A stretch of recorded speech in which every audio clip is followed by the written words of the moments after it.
The Secret Garden. Chapter 19. It has come. Silence. 400 Of course Dr. Craven had been sent for the morning after Colin had had his tantrum.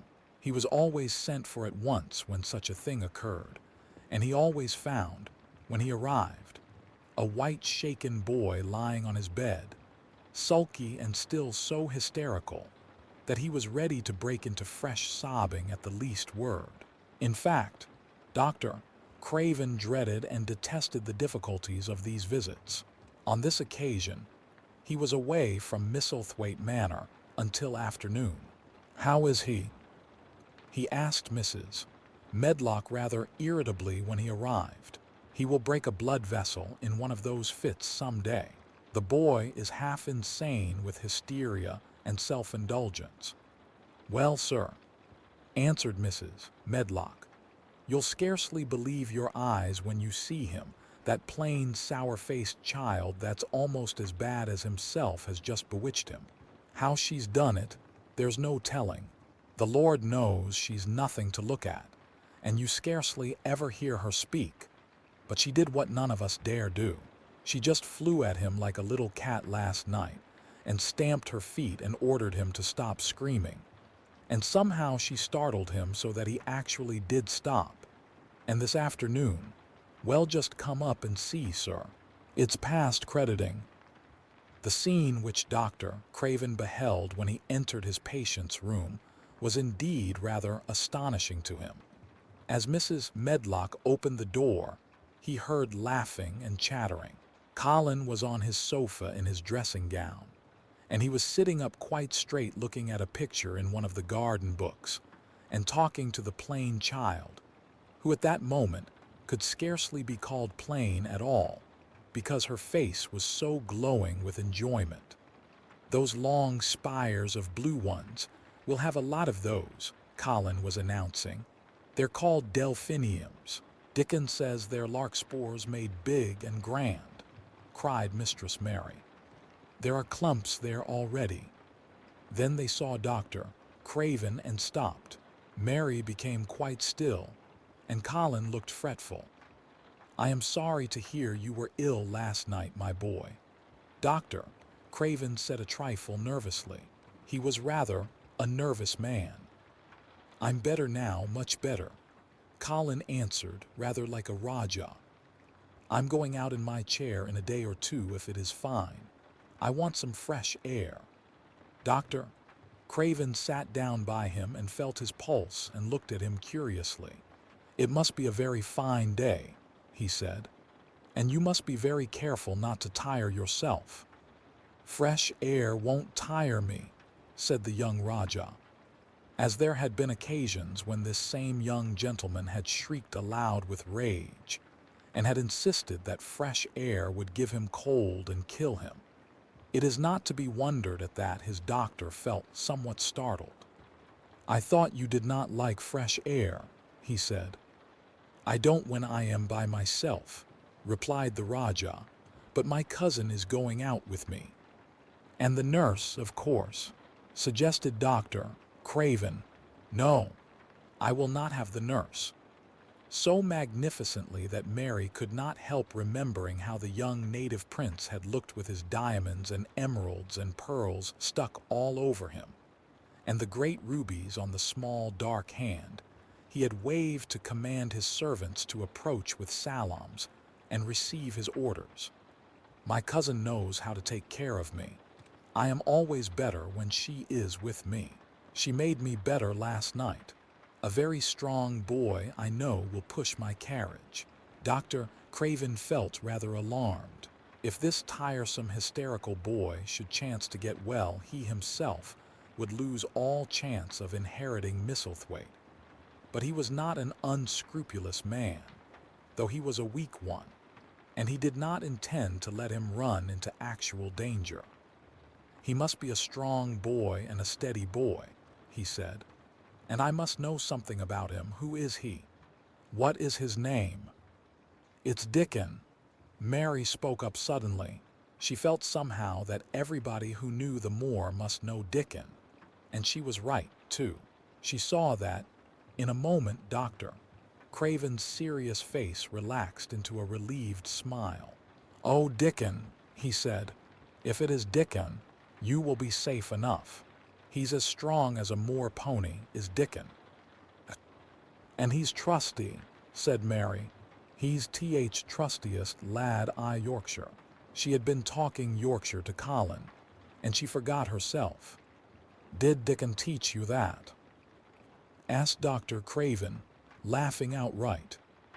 "I'm learning it as if it was French," said Mary rather coldly. "It's like a native dialect in India. Very clever people try to learn them. I like it, and so does Colin." "Well, well," he said, "if it amuses you, perhaps it won't do you any harm. Did you take your bromide last night, Colin?" "No," Colin answered.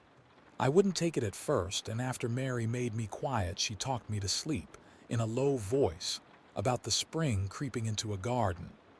"That sounds soothing," said Dr. Craven, more perplexed than ever and glancing sideways at Mistress Mary sitting on her stool and looking down silently at the carpet. "You are evidently better, but you must remember—" "I don't want to remember," interrupted the Rajah, appearing again, "when I lie by myself. And remember, I begin to have pains everywhere, and I think of things that make me begin to scream, because I hate them so. If there was a doctor anywhere who could make you forget you were ill instead of remembering it, I would have him brought here." And he waved a thin hand which ought really to have been covered with royal signet rings made of rubies. "It is because my cousin makes me forget that she makes me better." Dr. Craven had never made such a short stay after a tantrum. Usually he was obliged to remain a very long time and do a great many things. This afternoon he did not give any medicine or leave any new orders, and he was spared any disagreeable scenes. When he went downstairs he looked very thoughtful, and when he talked to Mrs. Medlock in the library, she felt that he was a much puzzled man. "Well, sir," she ventured, "could you have believed it?" "It is certainly a new state of affairs," said the doctor, "and there's no denying it is better than the old one."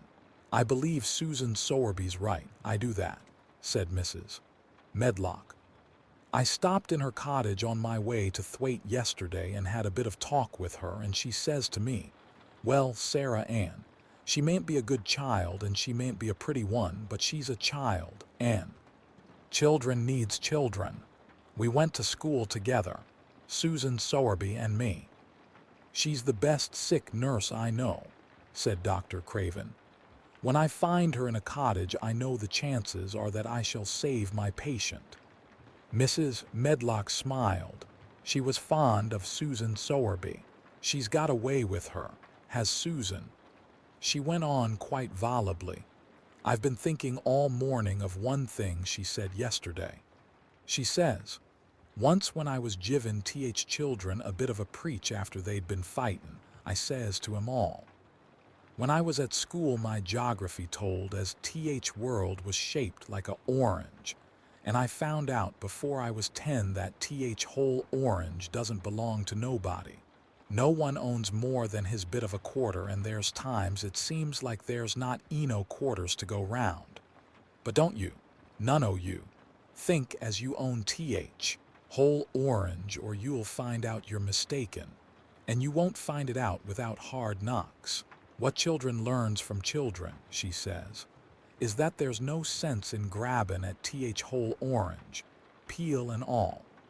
If you do, you'll likely not get even pips, and them's too bitter to eat." "She's a shrewd woman," said Dr. Craven, putting on his coat. "Well, she's got a way of saying things," ended Mrs. Medlock, much pleased. "Sometimes I've said to her, Susan, if you was a different woman and didn't talk such broad Yorkshire, I've seen the times when I should have said you was clever." That night, Colin slept without once awakening, And when he opened his eyes in the morning, he lay still and smiled without knowing it. Smiled because he felt so curiously comfortable. It was actually nice to be awake. And he turned over and stretched his limbs luxuriously. He felt as if tight strings which had held him had loosened themselves and let him go. He did not know that doctor. Craven would have said that his nerves had relaxed and rested themselves. Instead of lying and staring at the wall and wishing he had not awakened, his mind was full of the plans he and Mary had made yesterday, of pictures of the garden and of Dickon and his wild creatures. It was so nice to have things to think about. And he had not been awake more than 10 minutes when he heard feet running along the corridor, and Mary was at the door. The next minute, she was in the room and had run across to his bed, bringing with her a waft of fresh air full of the scent of the morning. "You've been out. You've been out. There's that nice smell of leaves," he cried. She had been running, and her hair was loose and blown, and she was bright with the air and pink-cheeked, though he could not see it. "It's so beautiful," she said, a little breathless with her speed. "You never saw anything so beautiful. It has come. I thought it had come that other morning, but it was only coming. It is here now. It has come, the spring. Dickon says so." "Has it?" cried Colin, and though he really knew nothing about it, he felt his heart beat. He actually sat up in bed. "Open the window," he added, laughing half with joyful excitement and half at his own fancy. "Perhaps we may hear golden trumpets." And though he laughed, Mary was at the window in a moment, and in a moment more it was opened wide, and freshness and softness and scents and bird songs were pouring through. "That's fresh air," she said. "Lie on your back and draw in long breaths of it. That's what Dickon does when he's lying on the moor. He says he feels it in his veins, and it makes him strong, and he feels as if he could live forever and ever. Breathe it and breathe it." She was only repeating what Dickon had told her, but she caught Colin's fancy. "Forever and ever. Does it make him feel like that?" he said, and he did as she told him, drawing in long, deep breaths over and over again until he felt that something quite new and delightful was happening to him. Mary was at his bedside again. "Things are crowding up out of the earth," she ran on in a hurry. "And there are flowers uncurling and buds on everything, and the green veil has covered nearly all the gray, and the birds are in such a hurry about their nests for fear. They may be too late that some of them are even fighting for places in the secret garden. And the rose bushes look as wick can be. And there are primroses in the lanes and woods, and the seeds we planted are up. And Dickon has brought the fox and the crow and the squirrels, and a newborn lamb." And then she paused for breath. The newborn lamb Dickon had found 3 days before lying by its dead mother among the gorse bushes on the moor. It was not the first motherless lamb he had found, and he knew what to do with it. He had taken it to the cottage wrapped in his jacket, and he had let it lie near the fire and had fed it with warm milk. It was a soft thing with a darling, silly baby face, and legs rather long for its body. Dickon had carried it over the moor in his arms, and its feeding bottle was in his pocket with a squirrel. And when Mary had sat under a tree with its limp warmness huddled on her lap, she had felt as if she were too full of strange joy to speak. A lamb, a living lamb who lay on your lap like a baby." She was describing it with great joy, and Colin was listening and drawing in long breaths of air when the nurse entered. She started a little at the sight of the open window. She had sat stifling in the room many a warm day, because her patient was sure that open windows gave people cold. "Are you sure you are not chilly, Master Colin?" she inquired. "No," was the answer. "I am breathing long breaths of fresh air. It makes you strong. I am going to get up to the sofa for breakfast and my cousin will have breakfast with me." The nurse went away, concealing a smile, to give the order for 2 breakfasts. She found the servants' hall a more amusing place than the invalid's chamber, and just now, everybody wanted to hear the news from upstairs. There was a great deal of joking about the unpopular young recluse who, as the cook said, had found his master and good for him.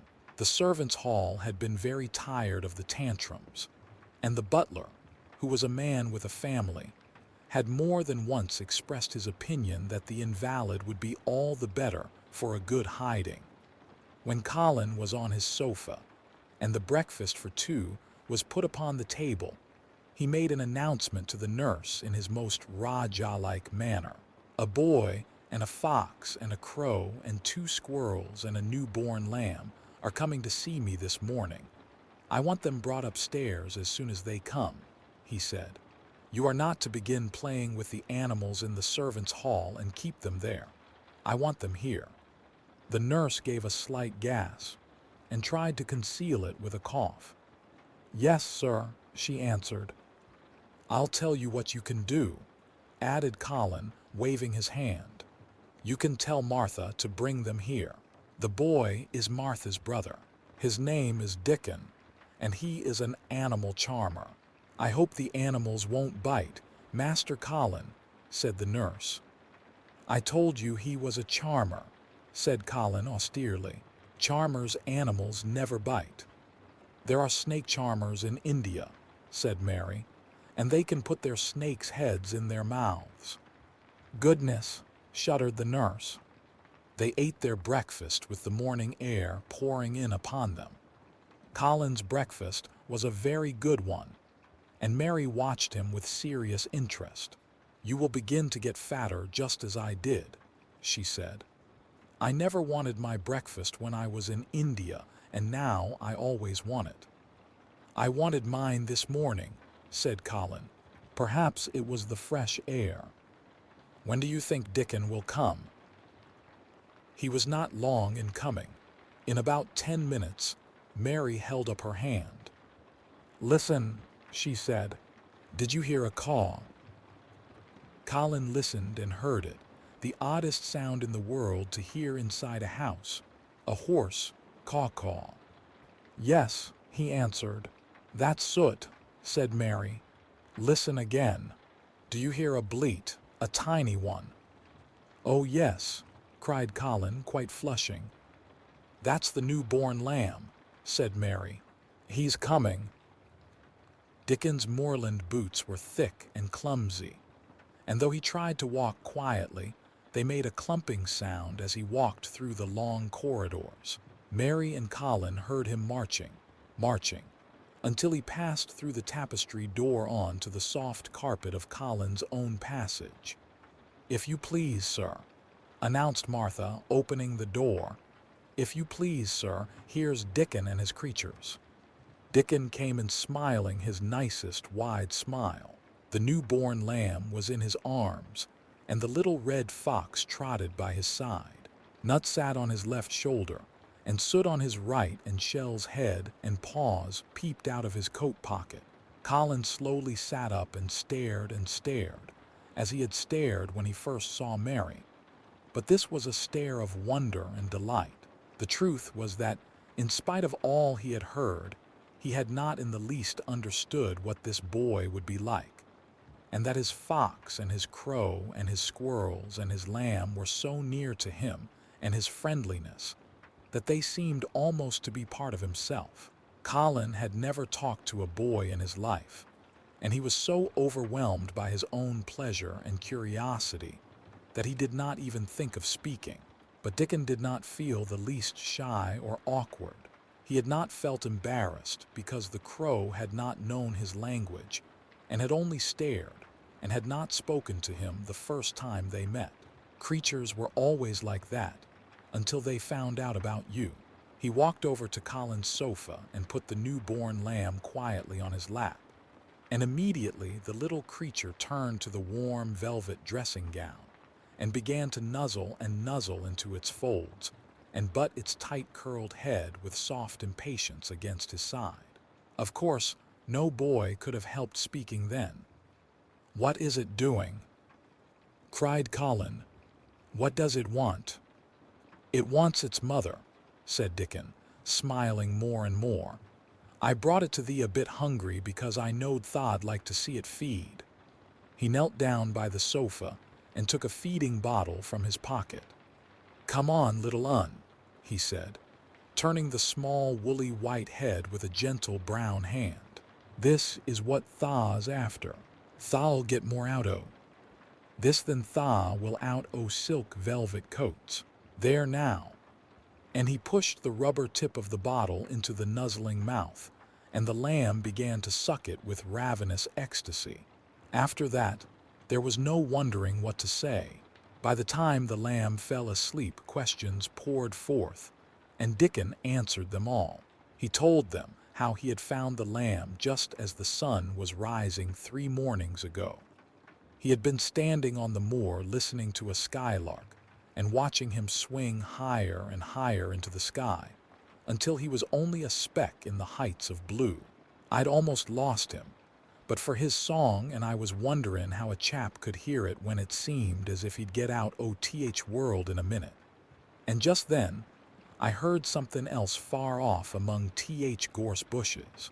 It was a weak bleatin', and I knowed it was a new lamb as was hungry, and I knowed it wouldn't be hungry if it hadn't lost its mother somehow. So I set off searching. I did have a look for it. I went in and out among gorse bushes and round, and I always seemed to take wrong turnin'. But at last, I seed a bit o' white by a rock on top o' moor, and I climbed up and found little un half dead, why cold and clemmin'.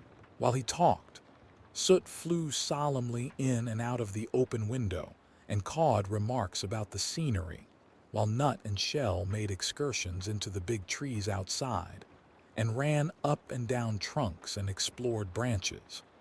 Captain curled up near Dickon, who sat on the hearth rug from preference.